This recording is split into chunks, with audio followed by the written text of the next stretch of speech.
সিরাজগঞ্জের উল্লাপাড়ায় তেল জাতীয় ফসল উৎপাদন বৃদ্ধির লক্ষ্যে কৃষক মাঠ দিবস ও কারিগরি আলোচনা সভা হয়েছে।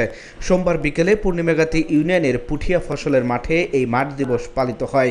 কৃষি সম্প্রসারণ অধিদপ্তরের উপপরিচালক মো আহসান শহীদ সরকারের সভাপতিত্বে মাঠ দিবসে প্রধান অতিথি ছিলেন তেল জাতীয় ফসলের উৎপাদন বৃদ্ধি প্রকল্প পরিচালক মোহাম্মদ আরশেদ আলী চৌধুরী।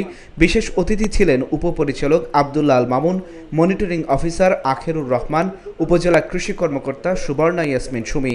আরও উপস্থিত ছিলেন ইউনিয়নের কৃষক কৃষানী ও বিভিন্ন শ্রেণী পেশার মানুষ। আমাদের এই সরিষার আবাদটাকে ঢোকানোর জন্য শুরু করতে হবে আমন চাষ থেকে। যখন আমন চাষ করেন তখন কিন্তু আমন চাষ করতে হবে স্বল্প মেয়াদী আমনের জাত, সে বিধান 71, বিধান 75, বিধান 87 এইসব জাত চাষ করতে হবে।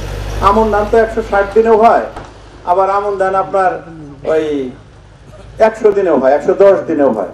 এখন যদি আপনি দীর্ঘদিনের আমন ধান নেন তাহলে তো আপনি আর ওই সরিষা পারবেন না, কারণ আপনার বছরে তো 365 দিন গোনা। এই 365 দিন থেকে বেশি দিন আপনার কমে যাবে। সেজন্য আপনার স্বল্প মেয়াদী আমন ধান নেবেন 71, 75, 87। এছাড়া বিনার আছে 7, 17, 22 এইসব জাতগুলো আছে।